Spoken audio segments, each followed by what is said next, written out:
Recording. Good afternoon, everyone. On behalf of the Career Services Office and the UB Law Alumni Association, I am pleased to welcome you to today's program entitled Taking Control of Your Career in Uncertain Times. We expect just about 100 callers to attend. That includes Vice Dean Eileen Fleischman from the Law Alumni Association, Vice Dean Lisa Patterson with the Career Services Office, and alumni stretching from classes of 1980 all the way to 2022. Obviously, those are students, not alumni. We are, let's see, we're gonna, to keep the program on time, we're gonna ask that questions be asked through the chat feature, and those will be addressed at the very end. Please put your questions there. If you are calling in and you don't have access to the chat feature, go ahead and shoot me an email, and I'll monitor my email as well. And with that, I would like to introduce our guest speaker. Elizabeth Hoffmeister is a lawyer and career coach who has spent over 25 years in law firms. Upon graduating from law school in 1990, Elizabeth practiced at Dewey Ballantine in New York City before moving to McDermott, Will, and Emery's Boston office. After 5 years as a transactional lawyer, Elizabeth uncovered her passion, helping lawyers to navigate their careers. She made her own transition at the time, becoming a law firm administrator and spending much of the last 25 years working for firms in the areas of recruiting, training, and professional development and talent management. Most recently, Elizabeth was Chief Talent Officer at Harder, Sechrest & Emery in Rochester, New York, before starting her own coaching business in 2018. Elizabeth, thank you so much for joining us today. Thank you, Mark. I appreciate the introduction, and I'm very happy to be here today.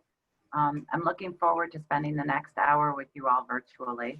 And as Mark said, if you have questions, please put them in the chat feature. But if we, by any chance, don't get to all the questions, my contact information is on the last slide. And if you want to reach out to me separately, that's fine as well. Today's topic is taking control of your career in uncertain times. It's a bit of a misnomer because we should actually be taking control of our career at all times, right? But too often people let their career control them, and they don't actively manage their career in such a way that's going to result in them kind of taking paths that are best for them. So to effectively manage your career, it's key that we all do some introspection and to identify what's going to provide us with professional fulfillment. So for those of you who find yourselves looking for employment during this challenging time, kind of what better time to do this work? After all, it's during these uncertain times that we need to get grounded and build our confidence and to kind of get some semblance of control where control has escaped us.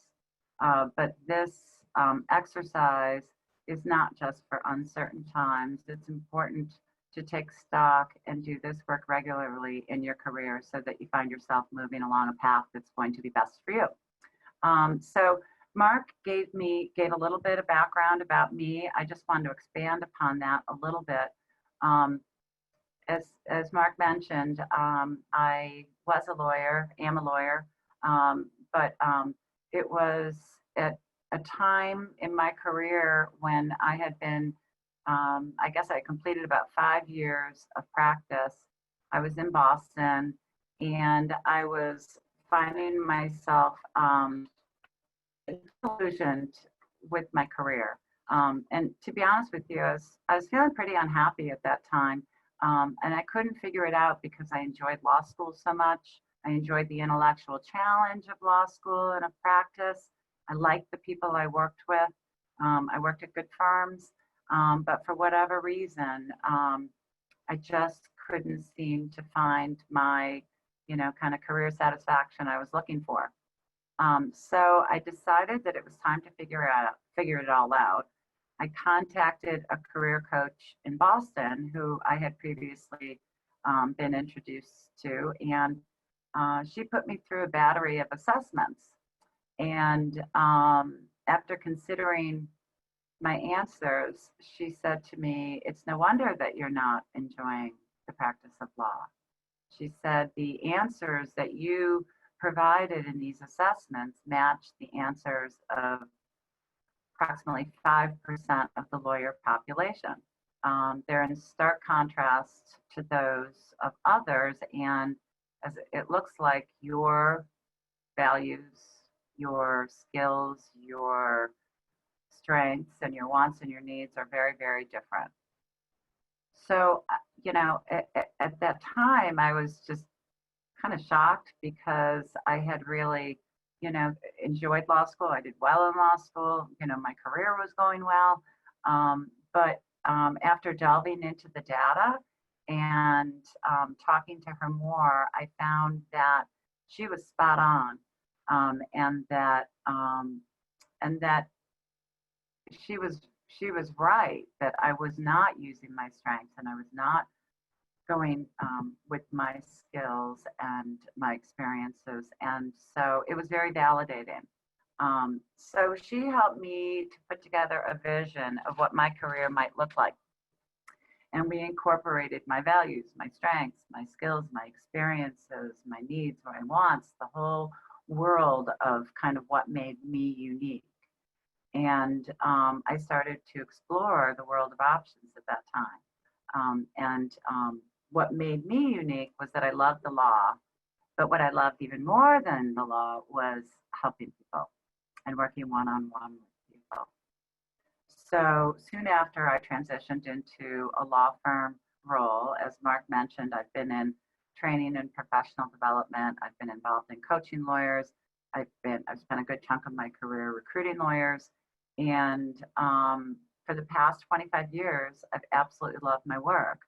And what I have found since I started my own coaching business, and I now spend 100% of my time helping people, a lot of lawyers, what I found is that, the skills and strengths that I bring to the table are perfectly aligned with my career.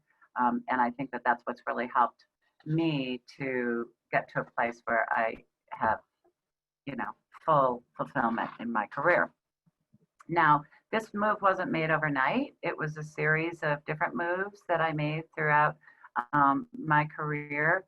But each pivot in my career took me closer and closer to the point I'm at today. And I used all of that information that I uncovered in the course of my own, doing my own career coaching years ago. Now, to be clear, I'm not suggesting that you all should stop practicing law, but too often I think lawyers get into their practice and they don't really consider what type of practice they should be going into, or they don't necessarily take the time to consider that they might want to focus on public service instead of private practice. Or in the case of somebody like me, they might not consider that there are a number of ways in which you can use a valuable law degree in a way that's a little bit more non-traditional than the typical practice. But here's the thing, if I never experienced or I never explored why I wasn't feeling fulfilled professionally, I never would have had the confidence to make the moves that I've made. And I probably would have continued doing what I was doing without a lot of satisfaction. So hopefully today's program will help you to think more holistically about your career and your career path. So enough about me. Let's get started. A friend of mine sent this quote to me, and I was ruminating about it for a long period of time, because more often than not, people who reach out to me are kind of stuck in their normal and are trying to identify what a new normal would look like for them.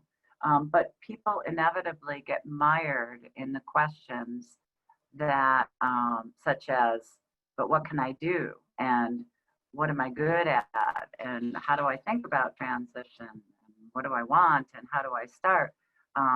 And what I tell each of the people with whom I meet is that, the kind of normal that you're in can be extraordinarily stressful if it's not leading you in the right path. And made even more so if we feel as though we're kind of out of control, or we weren't put in that new normal by our choice. But if we are methodical about the process of going through this exercise can be extraordinarily grounding and really productive. So that's what we're going to do today. I'm going to offer you a methodology for taking control of your career. So there's no better time to position yourself for long-term growth and success than the present. I sure wish I'd done it earlier in my career, but it's never too late. And the trick in the end is to uncover what makes you unique. So by uncovering what makes you unique, there are a number of benefits that come along with it. First, you'll be able to better understand what will lead to your own personal fulfillment. The second, you'll be able to identify opportunities that align with what's important to you and where you can add value. And the third is this exercise will result in you being able to better communicate what you bring to the table and how those attributes will benefit others. So there are a lot of good things that come out of this process. So here's the secret sauce.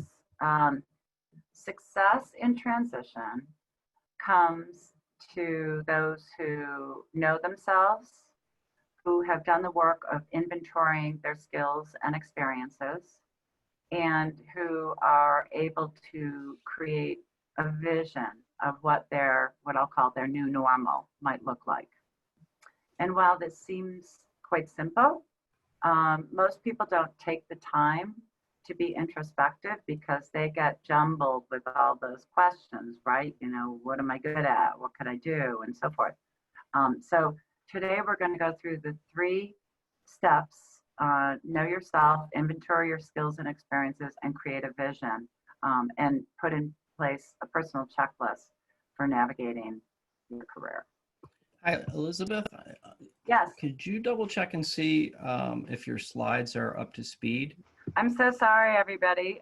It's always a technology glitch, but we'll make up some time, and hopefully you had an opportunity to go get a glass of water or something.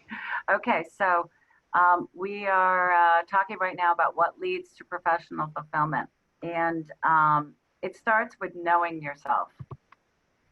Okay, so while we think we know ourselves, the exercise of exploring what makes us tick is extraordinarily powerful. Oftentimes we find out things about ourselves that we hadn't realized along the way.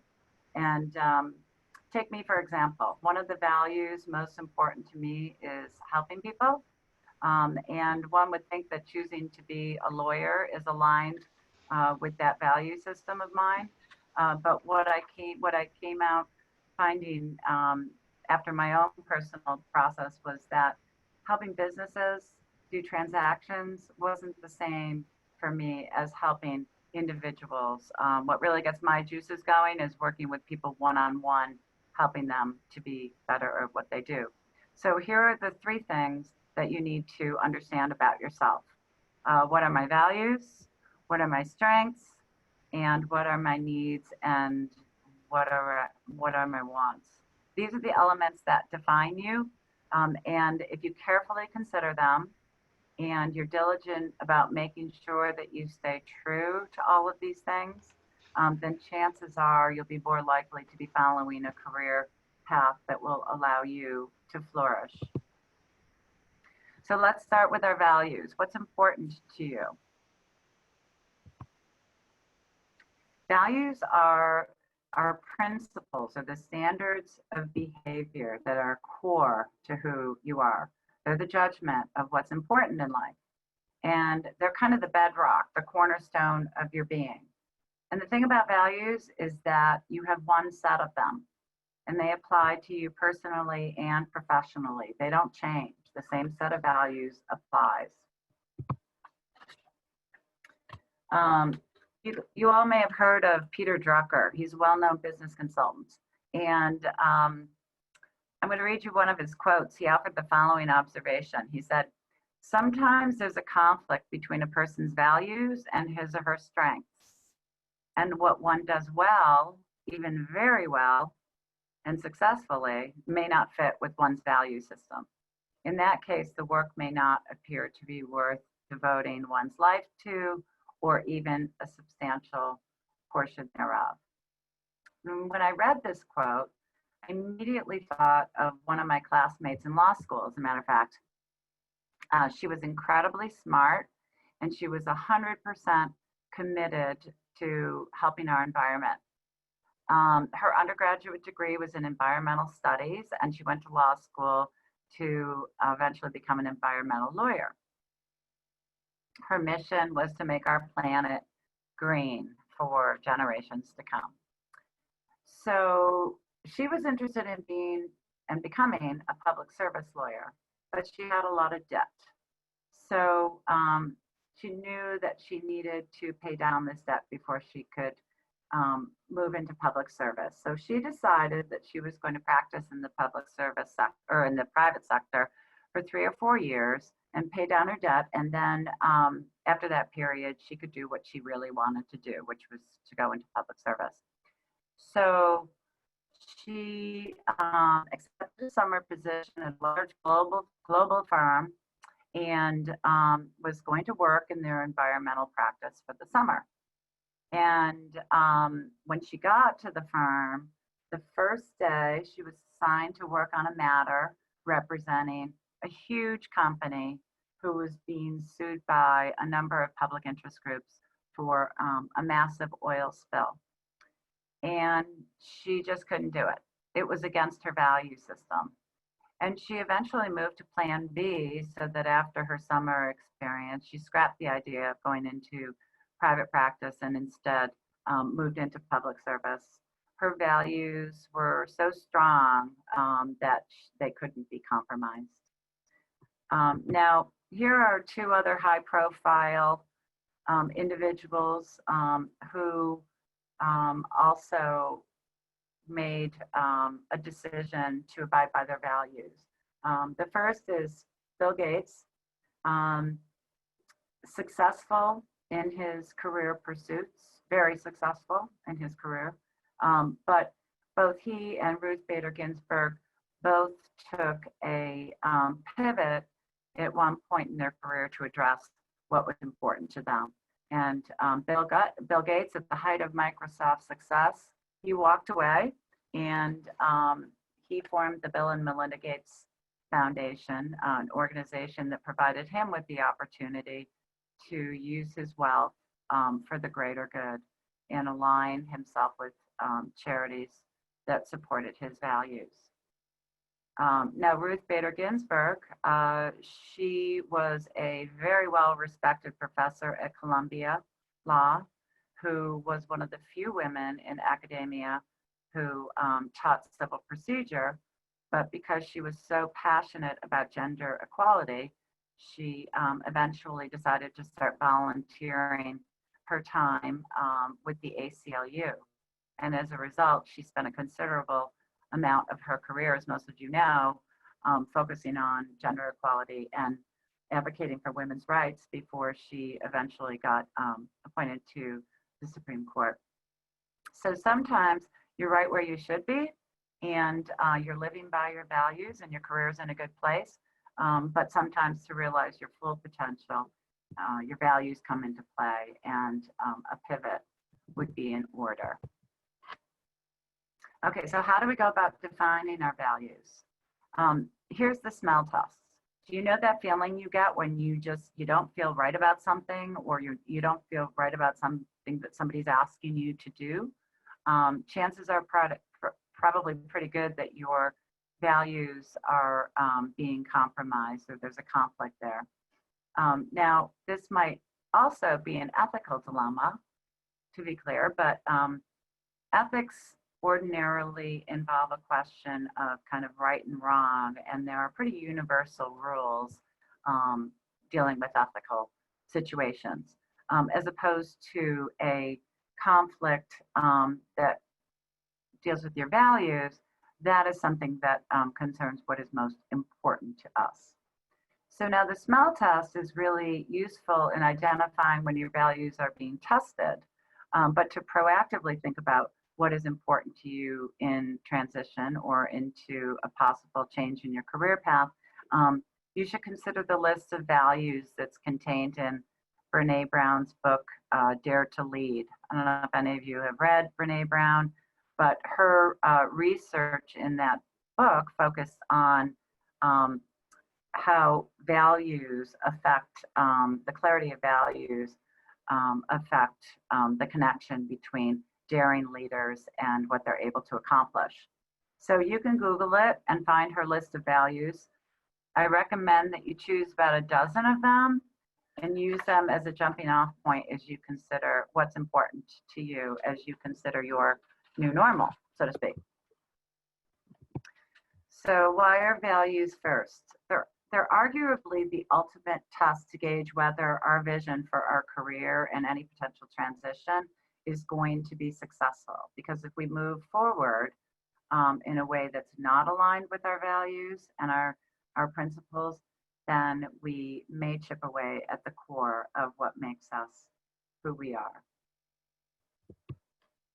Okay, so we've talked about values. The second piece of knowing yourself is strengths. So after you've identified the values that are most important to you, it's critical to take stock of what's already working in your career. What's been going well for you? What does success feel like for you? And when you were feeling successful, what were the personal attributes that you brought to the table in those moments? I always tell people, when were you in the zone? You know, when when you're in the zone and you know what attributes you were bringing to the table in those instances. Those are the things that you need to start to inventory. So if any of you have ever taken the Gallup Strengths Finder or have read Strengths Finder 2.0, it's incredibly helpful in identifying your character strengths. And the author, Tom Rath, he defines strengths as innate natural talents that can be enhanced with skills and knowledge. So by way of example, your natural talent might be that you enjoy making connections with people.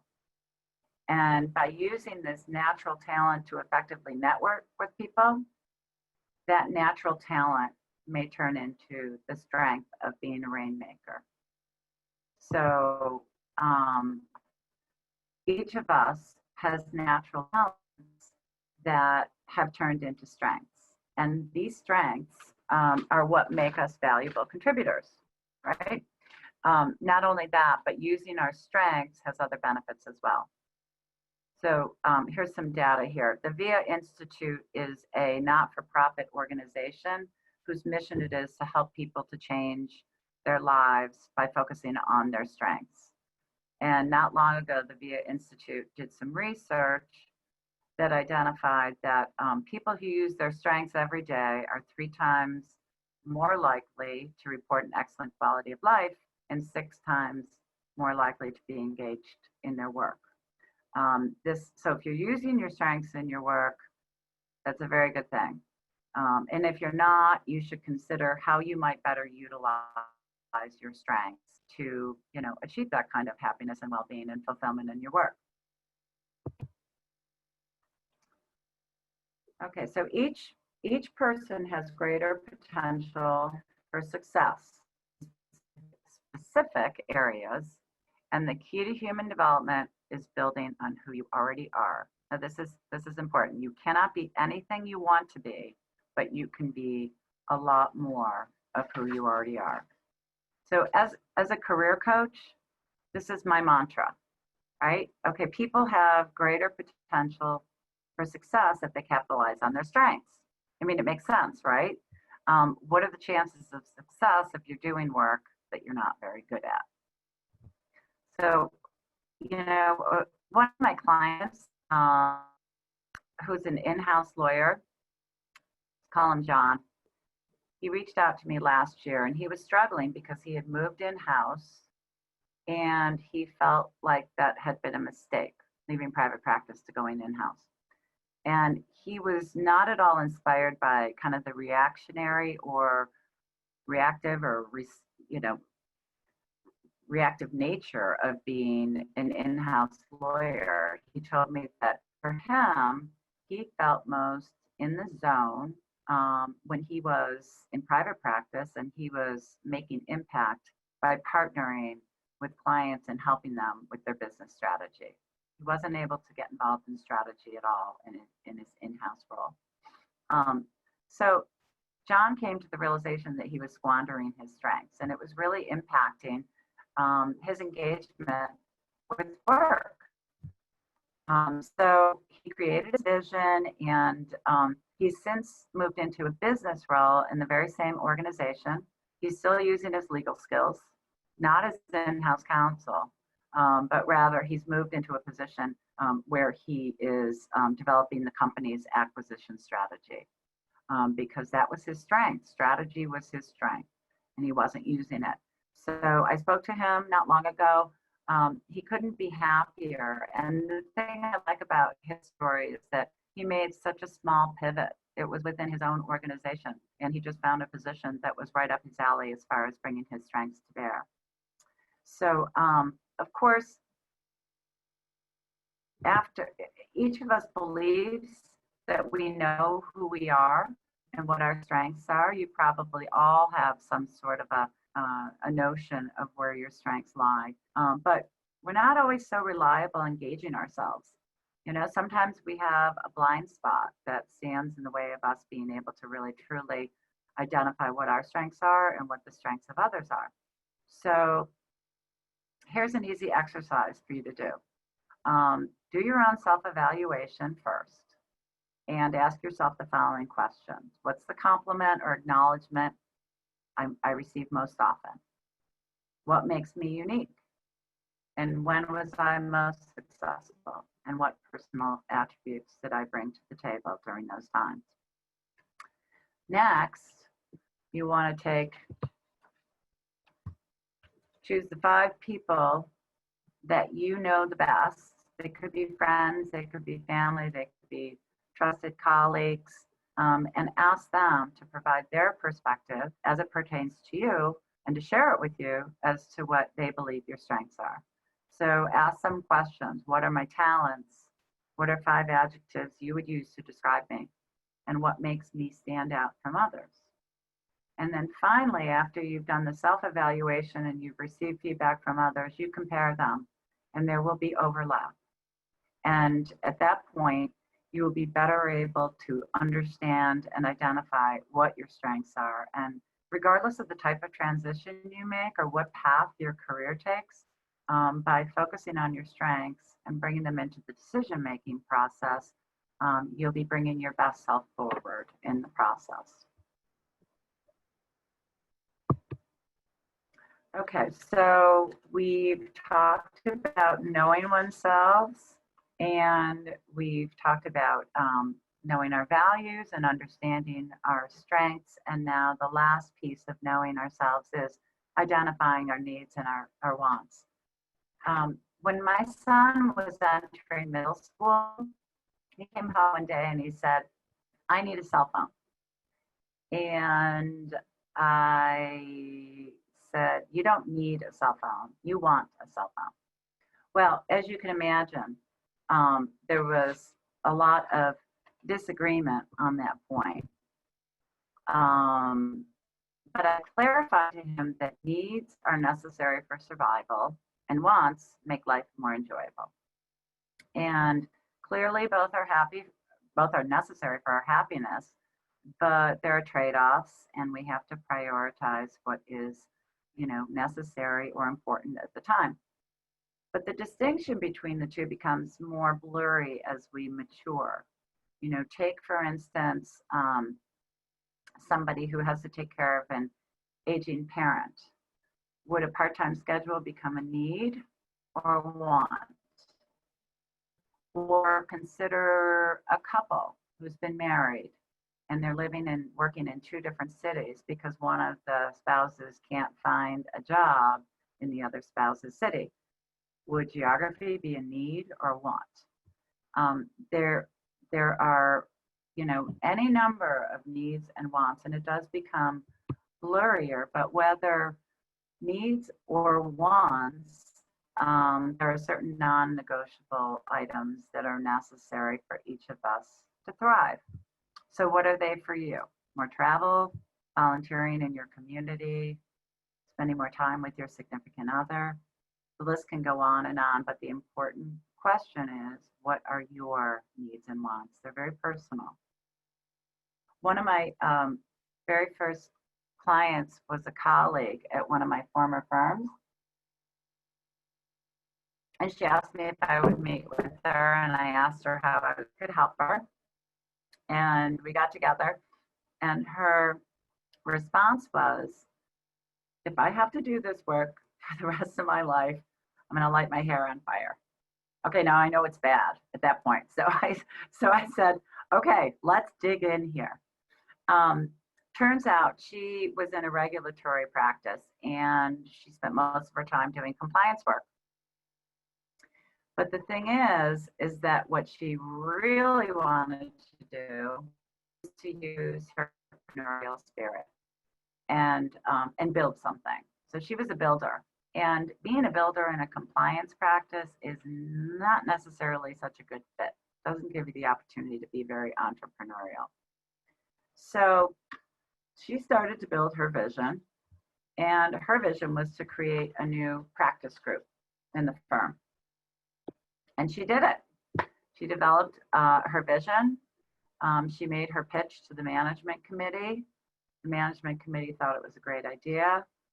She got this practice area off the ground, and she's now the practice leader of a thriving practice, and no longer doing compliance work and doing something that is giving her true fulfillment. So, but it was all because she put her wants into action. For her, it was all about her wants. So there are needs and wants. There are two more questions that need or want to be addressed. The first is, what would I leave behind? And this question addresses those parts of your life or your career that are dragging you down. They're the things that you want to leave behind and you don't want to take with them in, whatever your pivot or your career direction is going to be. Now, they might be the day-to-day responsibilities of your job that you're getting tired of, or they may be personal commitments that you've made that are on top of your work. They're causing you burnout, or they might be just those questions that keep going through your head saying, there's got to be more in life. There's got to be more that I could be doing. But the answers to this question are particularly important because the last thing you want to do is to make any sort of career move or career pivot and bring with you those things that are dragging you down or causing you angst. So the second question, what can I do without? That requires you to take a really honest and hard look at what you can do without. And what I mean is, what is most critical to your happiness and well-being? And by thoughtfully kind of pondering this question, you may conclude that you don't need all that you have, or maybe some of the things that you have or the trappings in your life are standing in the way of kind of your ultimate long-term satisfaction. As an aside, I've known many lawyers who have changed their practice areas midway through their career or later in their career or even early in their career. And it's a trade-off. You decide that you're not in the right practice, and there are things that you need to consider. Are you willing to give up your status? Are you willing to give up part of your salary? Are you willing to give up your seniority? And sometimes people go so far as to give up their equity because it's a trade-off that they're willing to make for a long-term decision of career satisfaction. So the critical question is, what can I do without? You know, when I left the practice of law, I took a big pay cut, and it was a tough pill to swallow at the time. But in my quest for longer term career satisfaction, it was something that I was willing to do. And I believe that short term pain would return, you know, would turn out to be long term gain. And fortunately, that was the case. So in the end, life is a negotiation. And as I told my middle school son, there are priorities that need to be made every day. And while you may have to compromise to get what you want or you need, if you don't try, you're essentially just settling for your normal. Okay, so we've talked about knowing yourself, and you've done kind of the work that will lead you to understand what will lead to your professional fulfillment. And the next step is to inventory your skills and experiences to determine how these important elements will be transferable as you perhaps make a shift in your career. So skills, the ability to do something well. That would include anything from, you know, writing, advocacy, research, business development, presentation skills, IT, not so much here. And your experiences are a particular instance of personally encountering or undergoing something. So those would be, for instance, you know, having a first chair position in a trial, or arguing before the First Circuit, or representing private equity firms, or having a leadership role in your sorority, or any number of experiences that you will bring to bear. Both are incredibly important to inventory because at the end of the day, your professional skills and your personal experiences and your professional experiences are the bread and butter of what employers are looking for, right? So it's good to have an inventory that will allow you to, number one, determine if your inventory or your skill set is appropriate for a particular job or a role. It also will help you to tailor your resume to reflect the skills and experiences that are required in a particular job or role. And third, it will allow you to communicate your skills and experiences easily, so it just rolls off the tip of your tongue. Okay, so I've put up on the screen here 12 of the skills that pertain to me in conducting my own personal inventory. These are the things that where I believe, or the areas where I believe I have proven abilities that are transferable. So that's the goal, to put together your skills that you believe are personal to you, that are easily transferable, and in which you have proven abilities. But these 12 skills might not be wholly transferable depending upon kind of the career direction I want to take, right? So if I were applying for a position at UB Career Services Office, for instance, I might focus my communications and my interview focus on maybe career coaching, recruiting, and interviewing. But if I were looking to focus on a career as a sales manager, in contrast, I might be focusing my, you know, personal brand on my abilities with respect to oral communications or managing people or building teams. So it really depends upon how you're going to be using these skills with regard to the context in which you find yourself. Consider your breadth of skills, do a career inventory, and it will come in handy for you as you position yourself for any opportunity that comes along the way. Okay, skills and experiences. Next, you want to take an inventory of your experiences, personal and professional. Your professional experiences will apply in your personal life and vice versa. By way of example, I was telling Mark this story a couple weeks ago. I once interviewed a law student who left me with the most memorable answer.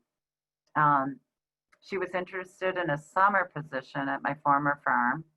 And I asked her to tell me how her experiences would make her stand out as a summer associate and potentially as a lawyer at my firm. And she told me that she was a triplet. And I told her I've never met a triplet before. And I asked her to kind of tell me more. And she said that the experience of being a triplet had led to her becoming an exceptional negotiator. And she told me that, she said, I've had to negotiate my whole life. I've had to negotiate with my parents, and I've had to negotiate with my two sisters because all three of us wanted the exact same thing. And I thought, wow, what a great answer. That's a terrific way of translating an experience that you've had personally into one that's directly transferable into business. Now, clearly the triplet story is hard to come by. Not many of us are triplets, but we all have things that are unique to us. And in inventorying our skills and experiences, we need to find things that are easily transferable for a memorable message. So here are some examples to consider. So if you are an Eagle Scout, you've clearly shown a long-standing and long-term commitment to something that employers may very much value. If you played college sports, you undoubtedly have demonstrated that you understand the importance and appreciation for team, which could be very important to another employer. I once interviewed a lateral lawyer who told me that if he wasn't a lawyer, he would have been a meteorologist. And he told me that he had built a weather station in his backyard. And I was trying to make the connection, weather station lawyer, trying to make that connection. And I asked him to make the connection for me. And he said that he was all about following the weather because he always liked to be prepared. And he always liked to plan ahead. And then he said to me, who wouldn't want to hire a corporate lawyer who was always prepared and always planned ahead? And another great answer, a really interesting and memorable way to kind of connect what your skills and experiences are to the job at hand.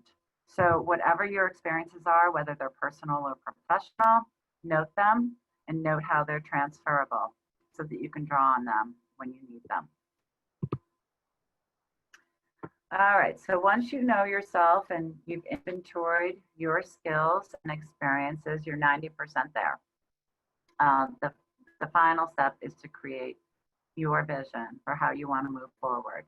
And your vision will serve as the beginning of the roadmap for your ultimate career destination, but it will also be important as a precursor to putting your action plan into place, which after all, you've done all this work, so you can put an action plan into place and move you forward.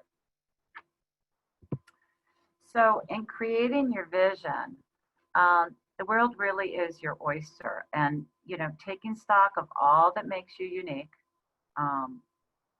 What if your new normal turned out exactly as you wanted it to? Nothing's off the table. Everything is a possibility. What would that look like? Ask yourself the following questions to get your vision map started. This exercise will uncover a meaningful list of opportunities or possibilities, I should say. If I could do it all over again, what would I do differently? What are the possibilities? What's the best case scenario? What's the second best case scenario? And if I could do anything that I wanted to do, what would I do? This is the most important slide in the deck. Because this is the recipe for managing your career. whether you unexpectedly find yourself at a position where you have to find a new place of employment or a new job, or you're kind of thinking longer term, what's going to be the next step in my career, or you're just thinking about, what's my ultimate destination and what would kind of career nirvana look like to me. This is the recipe that you would use to make sure that you're helping to navigate each step of your career. And whatever you incorporate into your vision will define for you what it means to be personally and professionally satisfied. And it will position you for long-term growth and success, because it will offer you a guide as you consider opportunities that may present themselves to you along the way. You've already done the work. You've already created your own personal brand of what's important to you and what you bring to the table. And it's there, ready for any opportunity that may come along. And it will allow you to communicate what it is that makes you unique. Because whether you're selling yourself in your resume or on social media or in a cover letter, or you're preparing for an interview and you're kind of pulling together your talking points, this is your personal brand, and this is going to help you to make yourself memorable and stand out in a way that's going to be genuine. So to sum up today's presentation, I'd like to leave you with one final thought, and that is, if you get out in front of managing your career, no matter what the climate or the circumstances or conditions, you always be prepared to seize opportunities that come about when you least expect them. So I want to thank you for joining today's call. Again, I apologize for the technology issues, but hopefully I provided you with some food for thought as you think about your career, and hopefully it will help you to take an more active role in managing it along the way. So if there are any questions, Mark, I'd be happy to answer them. I think I came in within 5 minutes, which is good. Yeah, it's fantastic. You have. There is some questions in the queue. One question is, how do I deal with anxiety when thinking about a career change, or overcome the anxiety that's associated with a career change? Okay, that is a good question, and that is something that came to me. I had a lot of anxiety about it. I think a lot of people do. My best piece of advice is sit down and, as I say, methodically go through this exercise, because if you're methodical about it and you do the work step by step, it's not hard. It's just you have to make sure that you're actually holding your feet to the fire and making yourself accountable. And it will alleviate the anxiety significantly, because you get rid of that jumble, that's in your head, and that's half the battle. See, there's another question here. How do you know, is it too early? Are there general guidelines around whether it's too early to make a transition or too late? Is it ever too late to make that transition? I don't think it's ever too late to make that transition. After all, I like to tell people that we go through a number of different shifts in our career. And what's really important to us, or what's really valuable to us, in our 20s may look so entirely different than what's important to us as we turn 40 or as we turn 60. I've worked with people who are moving into retirement, and it's very stressful thinking, my career has defined me for my entire life. And now how do I think about all of my experiences, what I do, and how I can transition them into something that's going to be really fulfilling as I move into my retirement years. It's never too late. too early. Um, I guess there's a fine line, and you have to balance what is going to look good or look kind of questionable on your resume, right? So there are some things you have to consider. I mean, I told you the story about my law school classmate who, even though she knew from day one of her summer experience that she did not want to be a lawyer representing um, organizations who are contributing to the potential destruction of our environment, it wouldn't have been a good move for her to make a move that summer, right? I mean, she had to finish up her summer and make a move when it was a good time for her, and it was going to also be good on her resume. And you also don't want to run the risk of making a move too quickly before you've actually dived into your career to see if it's something that's good for you, right? Because just because you've done something for a year might not be the be all end all. It may be a good time to start figuring out, however, what am I taking out of this career that's positive, and where are there ways in which I might want to make a shift. So I'd say, never too early, never too late, but there are practical implications, obviously. Yes. Well, we're just about out of time. There are some additional questions in the queue. Are you willing to take some of those like offline or after the session is concluded? Take it off. Sure, I'm willing to take it offline, or I'm willing to stay on whatever is best for you, Mark. I'll do whatever you want me to do. Well, at this point, let me ask one last question. How do you handle navigating career decisions when you're not sure what your ideal would look like? When you don't have a vision, I guess that's the question. When you don't have an idea Yep. what it looks like. Well, that was, part of my situation when I was going through that process personally. And what I found really helpful was to, go through a number of different assessments, because most career coaches can offer these qualitative